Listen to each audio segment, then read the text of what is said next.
नमस्कार मित्रांनो, सावळ्याची जणू सावली आजच्या महा एपिसोडमध्ये बघूया. सावली नेमकी सारंगला लग्न करण्यापासून कशी थांबवते आणि स्वतः परत सारंगशी लग्न करून त्या घरात मानाने राहते का.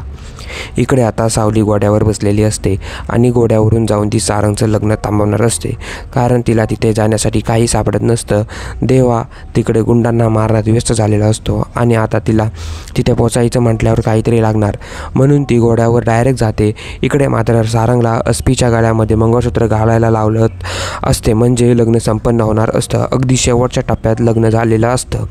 गुरुजी म्हणतात नवरदेवा हे मंगळसूत्र नवरीच्या गळ्यामध्ये घालावं. एकदा दोनदा तीनदा, पण सारंग हलत नाही किंवा उत्तरही देत नाही. खाली मान घातलेली असते. सारंग काय वर बघायला तयार नसतो.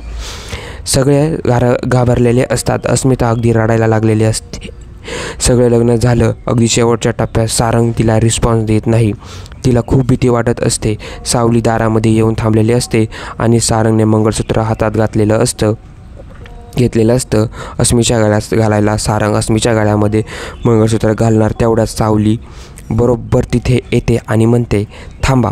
सावली अगदी झाशीच्या राणीसारखी घोड्यावरून आलेली असते आणि इतकी ती टाईट फिट असते की बस मस्त चाललेली असते. राग त्या सारंगकडे आणि अस्मीकडे, आणि सारंग किंवा सगळ्या लग्नात जेवढे लोक असतात तेवढे आश्चर्यचकित होतात. ही सावली अजिबात काही डेअरिंग नसतानाही डायरेक्ट घोड्यावरून इतकी डॅशिंगपणे आली. तेही सारंगला माहिती की लग्न थांबावं. तेही अगदी सारंगच्या जवळ येते आणि म्हणते हे लग्न करू नका. अजूनही घरातले सगळे शॉकमध्येच असतात. नेमकं हे काय चालले. राजकुमार म्हणतो थांबा सावली मॅडम थांबा. काय चाललंय आता तिकडे बघतो काय. दारामध्ये घोडा उभा असतो. घोडा काय ग सावली. घोडा वगैरे तरी माझ्या मनात आलं. शुभ कार्य चाललंय आणि सारंगचं लग्न आता होतच आलंय, तरी अजून विघ्न कसं आलं नाही. आणि विचार पूर्ण होतोच विघ्न दारात येऊन उभं. सारंग म्हणतो मी तुला बोलवलेलं नाही आहे, त्यामुळे इथून लगेच निघायचं, एकही मिनटं थांबायचं नाही. राजकुमार तेव्हा म्हणतो की इथून निघायचं, मी तुला काय पत्रिका वगैरे दिली नव्हती, त्यामुळे येथे तुझी येण्याची काही गरज नाही. सगळ्यांना रागही आलेला असतो आणि सारंगच्या पार्टीला मात्र आनंद होतो की सावली फायनली आली. सावली म्हणते राजकुमार सर मी येथे एकही मिनटं थांबणार नाही, फक्त मला हीच सत्य सांगू द्या, मी इथे लगेच निघून जाते. ही मुलगी तुम्हाला सगळ्यांना फसवतीये आणि डाव रचत आहे. आज मी तू का असं करते ग. तुझं एकही वाईट हे तुम्ही पूर्ण होऊ देणार नाही, कारण मी सावली आहे. कारण सारंग सरांबद्दल काही वाईट घडूनच देणार नाही. तुला कळतंय का. सारंग सरांनी नाही, पूर्ण मेहंदळ कुटुंबांनी फसवणूक लग्न करते, सगळ्यांची फसवणूक करते. नील म्हणतो एक मिनटं सावली काय चाललंय, काय कळेल का आम्हाला. सावली नेमकं हे काय चाललंय कळेल का आम्हाला. राजकुमार आता सावलीला प्रश्न विचारत असतो.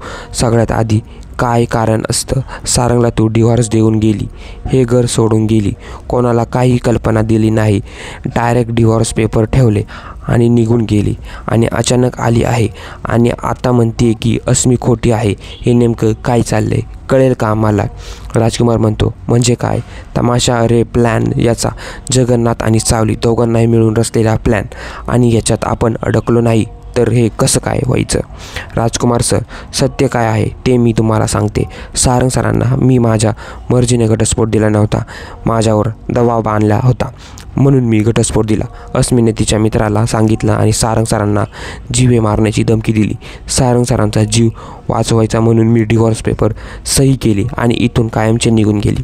सावली म्हणते सारंग सर तुम्हाला आठवतंय का, आपण दोघं मार्केटमध्ये गेलो होतो तेव्हा तुमच्यावर हमला झाला होता, तो सुद्धा अस्मीनेच घडवून आणला होता. सगळं अस्मीचं प्लॅन होतं.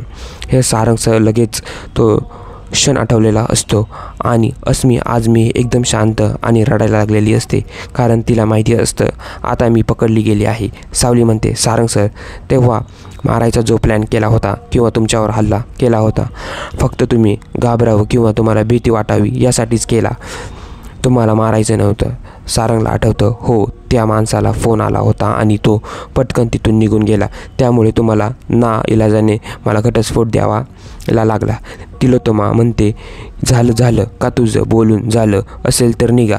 तिलोत्तमा म्हणते, तुझ्याकडे जर पुरावा असेल तर सिद्ध कर, तरच हे लग्न थांबवावं जाईल, नाहीतर लगेच निघायचं.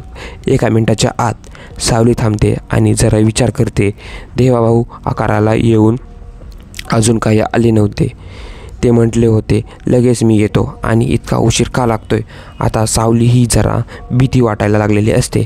आता जर देवा वेळेवर आला नाही तर सावलीला सारंगला कायमचं विसरून जाणं एवढाच पर्याय राहणार. त्या घरात तिला जागा नाही. वेळेवर जर देवा आला नाही तर असं मी आता काय करू काय नाही अशी अवस्था झालेली असते. तरीही शेवटपर्यंत लढायचं असतं. इकडे तिकडे बघते आणि अस्मी समोर येऊन हात जोडते. सावली प्लीज बास आता. तुला वाटलं म्हणून तू सारंगला सोडून गेलीस. आता तुला वाटते म्हणून परत येतेस. माझं लग्न होते तर भर लग्नात येऊन माझं लग्नाचं थांबवतेस का? खेळ करतेस का सावली? तुझं आणि माझं असं काय बाई ग? प्लीज सावली हे सगळं थांबव. मी पाया पडते का? माझ्या सुखाच्या आड येते का तू? का करतेस सावली? प्लीज प्लीज हे सगळं थांबव. माझं आणि सारंगचं लग्न होऊ दे आता. तिला काहीतरी करून सगळे काही ड्रामा कवर करायचं असतं म्हणून नाटक करत असते, रडत असते, सगळ्यांची सिंपत्ती घेऊन गेम करण्याचा प्रयत्न करत असते. आता ती चाललेली असते. ऐश्वर्या मॅडम तुम्हाला जर विश्वास आहे ना माझ्यावर, मी कधीही कोणाची फसवणूक करणार नाही. सांगा ना या लोकांना. ऐश्वर्यालाही चांगला चान्स मिळालेला असतो. कालचा बदला घ्यायचा असतो. हळदीचा. अगं विश्वासच काय, कोणीही कधीही तो घात करू शकतं. त्यामुळे कोणावरही विश्वास ठेवू शकत नाही मी. अस्मी आता कसं? सध्या मला सारंगची लाईफ इम्पॉर्टंट आहे. माझा विश्वास असो नसो पण या मुलीकडे काय पुरावे मला बघायला लागणार आहे. मॉम मी असा विश्वास ठेवू शकत नाही अस्मीवर सुद्धा आणि या मुलीवर सुद्धा. काय पुरावे? आपण पातळी तर करून बघूया. आता ऐश्वर्याने अस्मीची जागा अस्मीला दाखवून दिलेली असते. तिलोत्तमा म्हणते, अस्मीला काय बोलते? यांच्याशी बोलू नकोस. मला कोणाचं काही ऐकून घ्यायचं नाही. माझ्या घरात खोटेपणाला धारा नाही. बस लगेच निघायचं माझ्या दारातून. मुली चल निघ. तिलोत्तमा सावलीचा हात पकडलेला असतो आणि तिला ओढत घेऊन चाललेली असते दाराच्या बाहेर. ढकलायला जगन्नाथ समोरून येतो. म्हणतो, थांबा, जागेवर थांबा मॅडम. आकाराची गंजडी पकडून आणलेली असतं जगन्नाथांनी. आता मात्र छक्केपणजे सगळं काय समोर येणार असतं. अस्मीचं, जगन्नाथ तू रे, आम्हाला जे वाटतं होतं अगदी तसंच वागतोय रे नेहमी.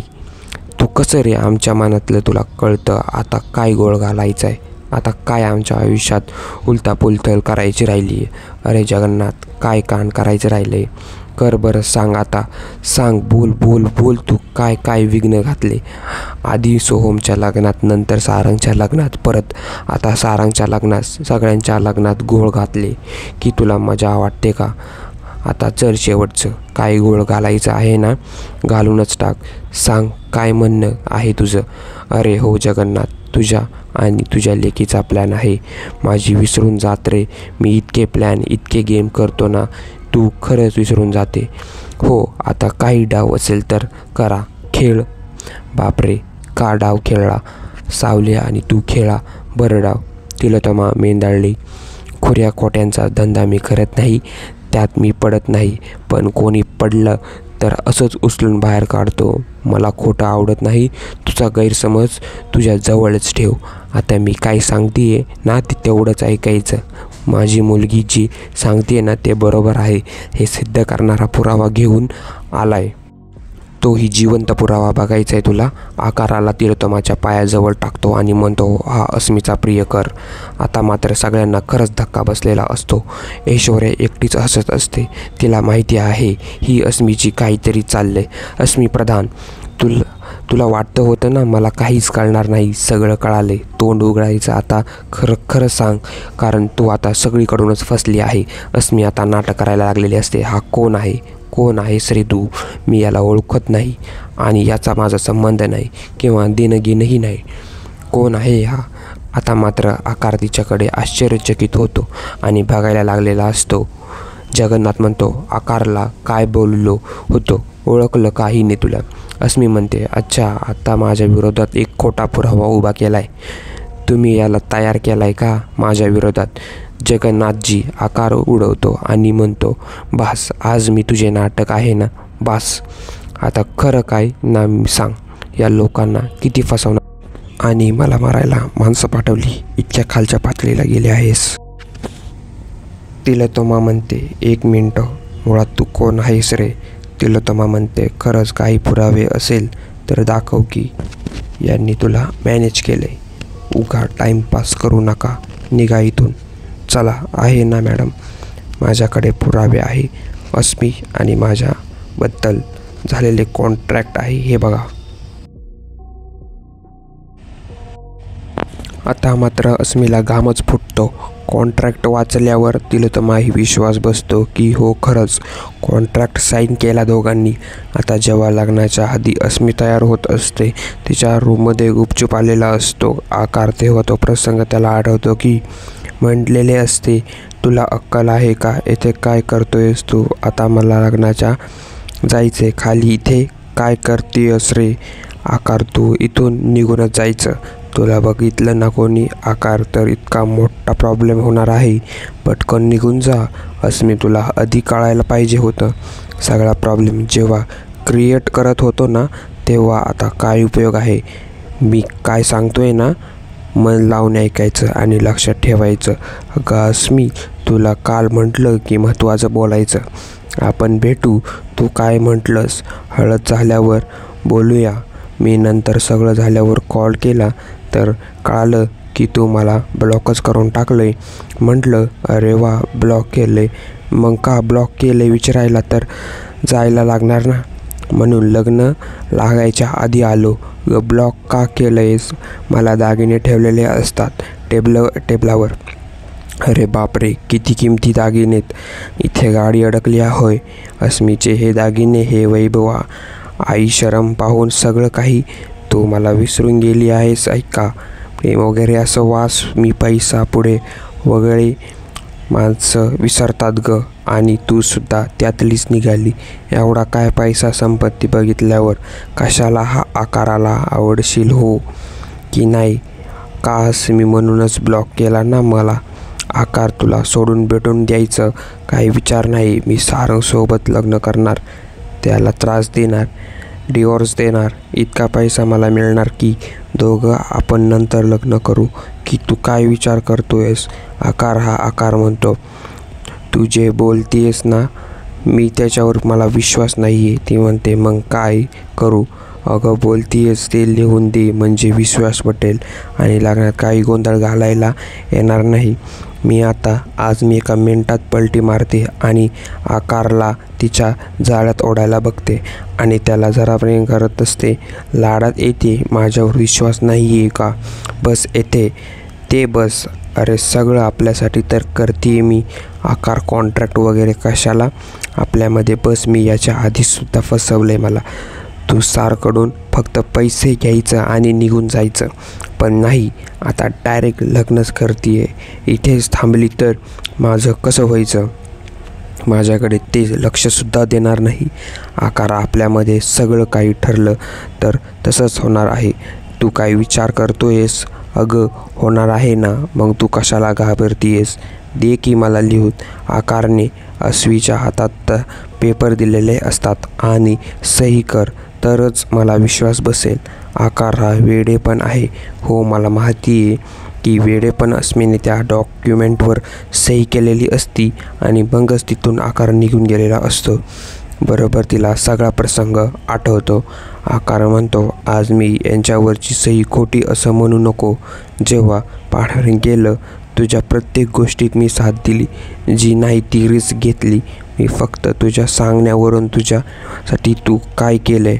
मला फसवले आणि सारंगशी लग्न करायला निघाली आहे. ऐश्वर्या मात्र खूपच हसत असते, कारण तिला आनंद झालेला असतो. ही दीड दमेडीची अस्मी माझ्यावर राहायला लागली होती. आता कशी तोंडावर पडली. ऐश्वर्याला खूप आनंद होत असतो. आकार म्हणतो, अगं इतकी तू खालच्या पातळीला गेलीस की मला मारण्यासाठी माणसं पाठवलीस आणि प्रेम करते म्हणून फसवली मला, आणि आता इकडे सारंगसोबत लग्न नाटक करायला आलीस का? किती जीवाशी खेळणारच स्मी तू, आणि हे नाटक थांबव. अस्मी इतके चॅप्टर असते ते कॉन्ट्रॅक्ट घेते आणि जो होम चालू असतो त्याच्यामध्ये पेपर जाळून टाकते. सारंगला जरा शंका येते, आणि पेपर कसे जाळलेत, हे कसले खोटे कागद, कोणीही बनवू शकते. त्यामुळे आकार मला धमकी देऊ नको आणि फसवायला जाऊ नको. जगन्नाथसाठी तर शक्यच आहे, अगदी सहज काहीही करू शकतो या जगन्नाथ. त्यामुळेच उगाच ना मला त्रास देऊ नको आणि खोटे नाटे आरोप लावू नको. इथून निघ. राजकुमार म्हणतो, आज मी काय कामाला ओळखतेस का या जगन्नाथाला? ओ जगन्नाथची, बस करा, निघा बरं. आता झाला असेल ड्रामा तर करूया द्या आम्हाला उरलेले लग्न. जगन्नाथ म्हणतो, आज मी प्रधान. तुझे विचार जिथे संपतात तिथून पुढे काही पटीने माझे विचार सुरू होतात. उगाच नाव जगन्नाथ नाही माझं. हे बघ, मी जेव्हा सारंगला सावलीने डिव्होर्स दिला तेव्हा मला खूप धक्का बसला आणि विचार करत होतो ने एकदम असा निर्णय का घेतला जे डोळ्यांना दिसत त्याच्या पलीकडे सुद्धा काहीतरी आहे हे माझ्या लक्षात आलं. मी कायम लक्षच ठेवून होतो. मी सारंगच्या हळदीला सावलीला घेऊन आलो. तिला म्हटलं, चल हळदीला आपण इथे तमाशा घालून लग्न थांबूया.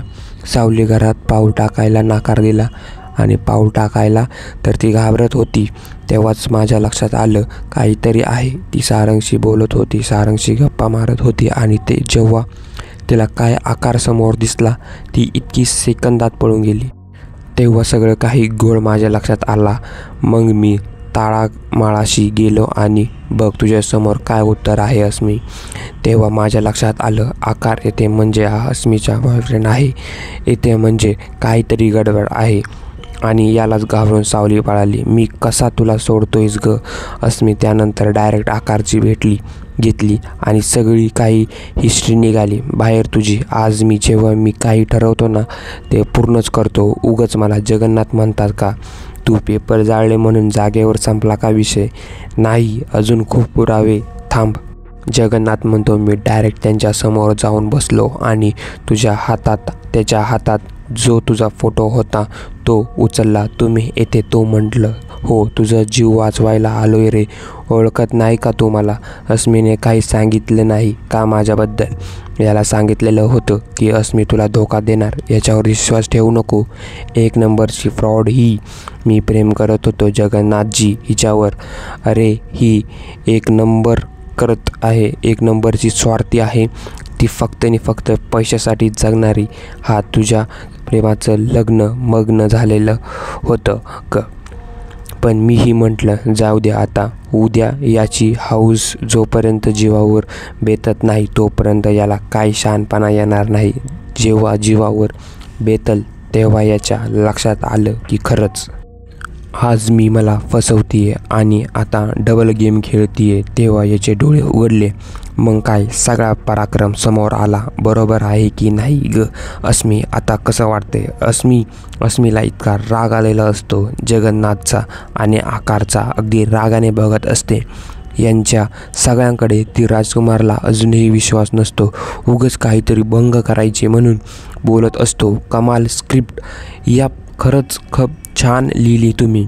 फिल्म काढताय का जगन्नाथजी? कसले गेम आणि कसले डावपेच असतात तुमचे जगन्नाथजी. तुम्ही ना एक फिल्म काढा, फायनान्स मी करतो. राजकुमारला बोलायचं काही कळत नसतं. जगन्नाथ सगळ्यावर विश्वास कसा ठेवायचा रे? तुझा बोल बच्चन करण्यावर विश्वास ठेवायचा का? अरे काहीतरी पुरावा, प्रूफ म्हणजे ना आम्हाला. जर तर हे खरंच अस्मीने केले म्हणून कळेल की सगळा तुझा डाव आहे असंच आम्ही समजू.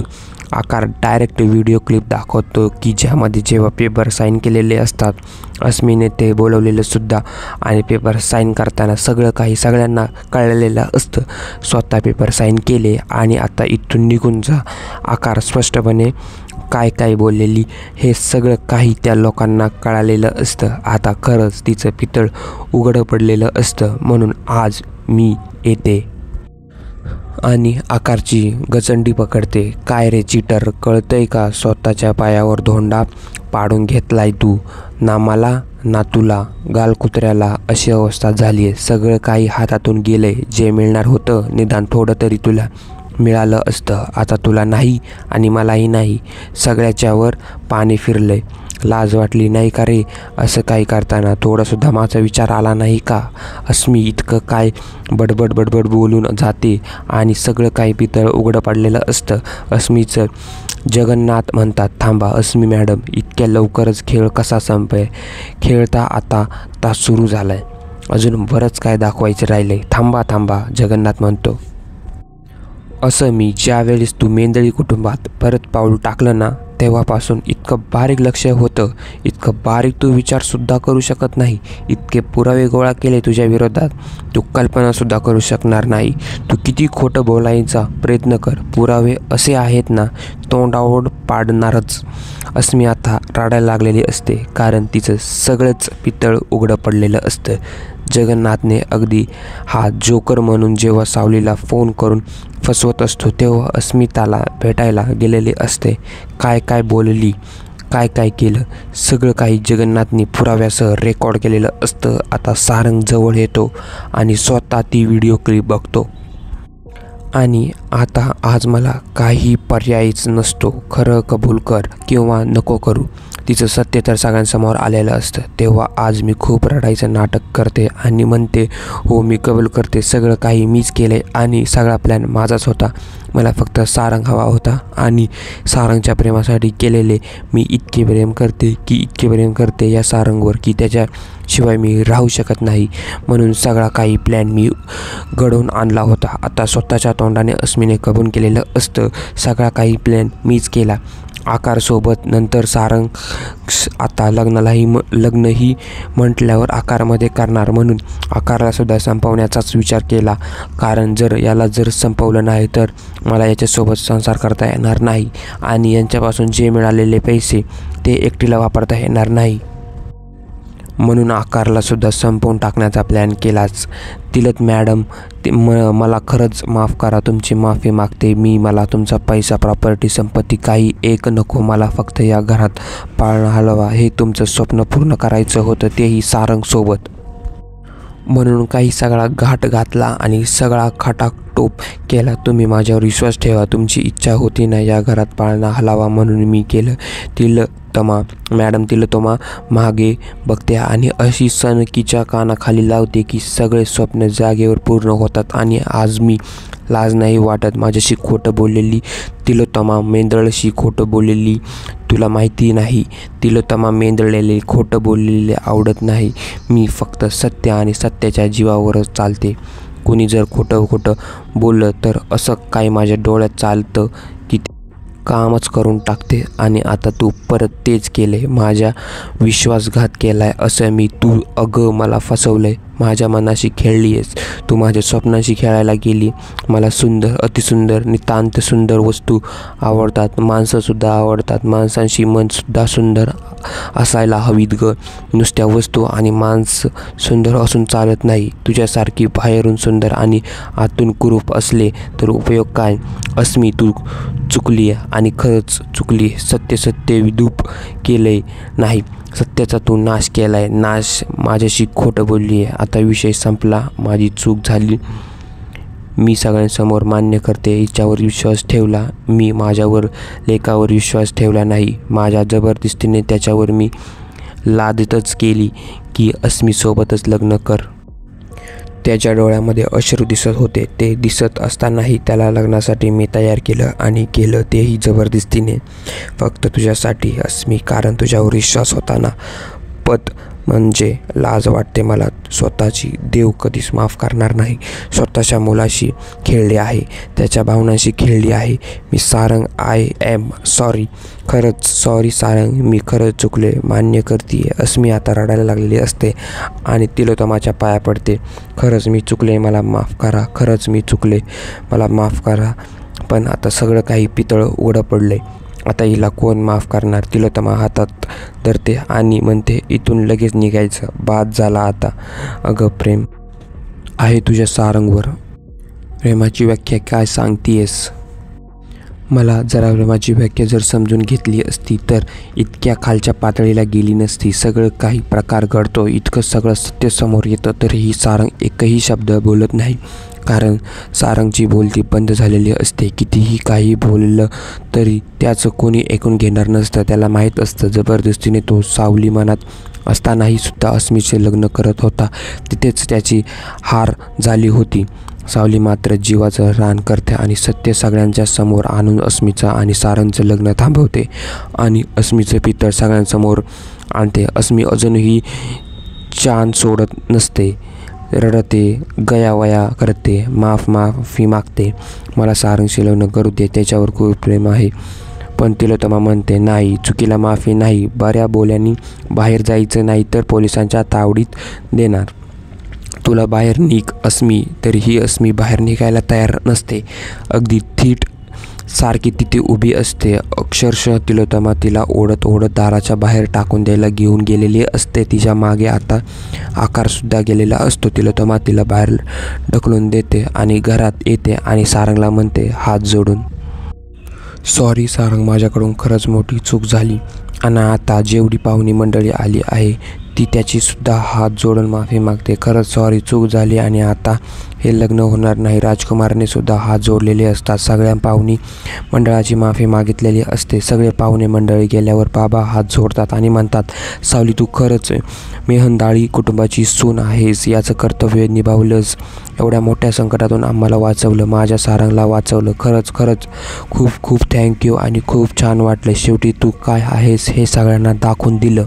जगन्नाथ खूप गोड एवढा असतो आणि बाबाही हसत असतात. सावली म्हणते, मेहेंदळी कुटुंबाची सून आणि एक सच्ची मैत्रीण, याचं कर्तव्य निभावायचं होतं आणि हे कर्तव्य मी पूर्ण केलं. बाकी काही वेगळं केलं नाही. मी जे मैत्रीण म्हणून मला करायचं होतं तेवढंच काही केलं मी. बाबा, आज मी या घरात होती यामुळे सारंगच्या जीवाला धोका होता. जोपर्यंत तिचा चेहरा सगळ्यांना कळत नाही तोपर्यंत तिला घराच्या बाहेर तुम्ही काढणार नाही. मला माहिती होतं म्हणून मी सगळे काही प्रयत्न केले आणि तिचा चेहरा सगळ्यांसमोर आणला आणि आता काही धोका नाही. सरांच्या जीवाला मला बरं वाटतंय. सावली आता सगळ्यांची माफी मागते आणि म्हणते, माझं कर्तव्य मी पूर्ण केले आणि मला निघायला हवं. तसंही या घरात असायला किंवा नसायला काही अर्थ नाही किंवा माझं अस्तित्वसुद्धा नाही. त्यामुळे मला या घरात राहायचं नाही. मी निघते. अमृता म्हणते, सावली थांब प्लीज, असं बोलू नकोस. अगं, या घराची सून आहेस तू, असं बोलू नको. वहिनी प्लीज, तुम्ही मला थांबवू नका आणि मला मजबूर करू नका. जाऊ द्या, माझं कर्तव्य पूर्ण झालंय. वहिनी, सावली म्हणते, या घराने इतकं भोगलंय ना माझ्यामुळे, अजून भरती नको अजून काही भोगायला. त्यामुळे वहिनी मला जाऊ द्या आणि तुम्ही सगळे आनंदाने राहा. प्लीज वहिनी, मला जाऊ द्या. सावली आता तिथून निघून चाललेली असते. सारंग बराच वेळाचा शांत बसलेला असतो. एकही शब्द बोललेला नसतो. तो डायरेक्ट म्हणतो, सावली थांब, मी काय म्हणतोय ते एक. आणि सावली आता जागेवर थांबते. सारंग थोडा पुढे येतो आणि तिलोत्तमाच्या समोर येऊन बोलतो, सावली थांब, मी काय म्हणतोय ते एक. आणि सावली आता जागेवर थांबते.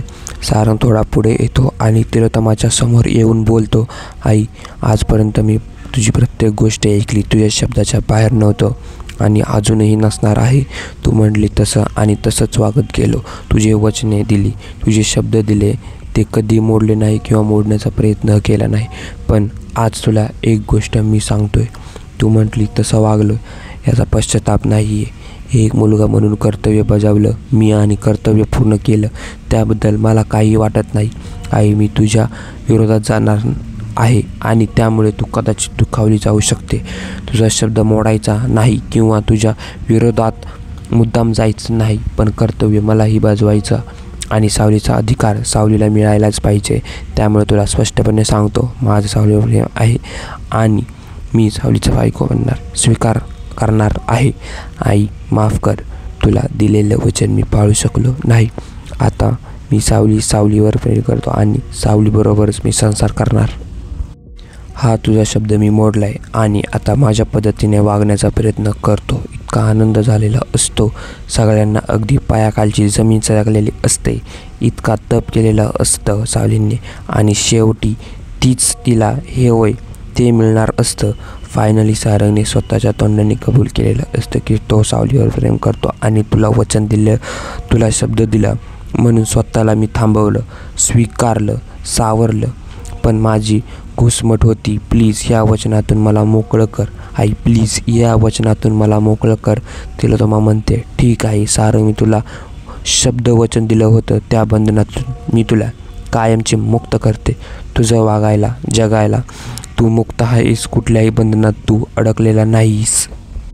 सारंग, तुला हवे तसं वाग आणि तुला हवे तसं कर. सारंग आता सावलीच्या समोर येतो आणि म्हणतो, सावली, आजपर्यंत मी स्वतःच्या स्वार्थासाठी कधीही कोणाला दुखवलं नाही किंवा मुद्दाम कोणाला दुखवलं नाही. आईवडिलांच्या शब्दाचा नेहमीच मान सन्मान केला आणि सत्याच्या वाटेवर चाललोय. नेहमी मला खोटेपणा कधीच आठवला नाही. सत्य ओळखायला वेळ लागला हे मान्य करतो मी. आज जसं तुझ्यावर प्रेम ओळखायला मला वेळ लागला म्हणण्यापेक्षा खूपच वेळ लागला. सावली, आज जेव्हा सांगतोय की मी तुझ्यावर प्रेम करतो, तुझ्याशिवाय मी राहू शकत नाही, हे सांगतानाही माझ्या मनात कुठलीही भीती नाही, कुठलाही दडपण नाही किंवा कुठलाही संकोच नाही. हे स्वतःच्या मनाने आणि मर्जीने ठामपणे तुला सांगतोय मी. सगळ्यांच्या समोर मी तुझ्यासमोर आहे. पंढरपुराला निघालेलो वारकरी असतो तसा आणि तसंच अस्तित्व आहे माझं. सारंग मेंदळे. काही एक अस्तित्व नाही, फक्त एक सारंग पंढरपूरचा वारकरी तुझ्यासमोर उभा आहे. सावली, त्याच्या मनात तुझ्याबद्दल खूप प्रेम आहे. सावली, खूप प्रेम आहे. आता सारंग खाली बसलेला असतो आणि अगदी तिला वॅन्टिक होऊन फुचकारणार असतो. सावली, आयुष्यभर तुझ्याबरोबरच राहायचे, आयुष्य तुझ्याबरोबरच घालवायचं, आयुष्यभर सकाळचा पहिला चहा तुझ्या हातातच प्यायचा आहे. सारंग अगदी रोमॅन्टिक झालेला असतो आणि सावलीला म्हणतो, लग्न करशील माझ्याशी? सावली दोन्हीही सारंगच्या हातात दिलेले असतात आणि मान हलवून म्हणते, हो, लग्न करेल मी. सारंग आणि सावली एकमेकांकडे बघण्यात इतके मग्न झालेले असते. खरंच खूप दिवसातून त्यांचं प्रेम त्यांना मिळालेलं असतं आणि दोन जीव आता एकत्र झालेले असतात. सारंग आणि सावली आता परत लग्न करत असतात आणि सगळे त्यांच्या लग्नाला अगदी आनंदाने उभे राहिलेले असतात. फक्त तिलोत्तमा, राजकुमार, ऐश्वर्या खाली बसलेली असते. बाकी सगळे त्यांच्या लग्नात आनंदाने सामील झालेले असतात. विविधत लग्न झालेलं असतं सारंगचं आणि सावलीचं अगदी विविधत सगळं काही लग्न पार पडलेलं असतं आणि सारंगने सावलीच्या गळ्यात मंगळसूत्र घातलेलं असतं. सावलीने इतकं काही तप केलेलं असतं, इतकं काही भोगलेलं असतं. शेवटी त्याचं फळ तिला मिळालेलं असतं. तिचं सारंग तिलाच मिळालेला असतो. मित्रांनो, सत्य कधीच लपत नाही. सत्य काही झालं, कसंही असलं तरी ते समोर येतं आणि शेवटी विजय होतो सत्याचा. हा भाग इथे संपतो.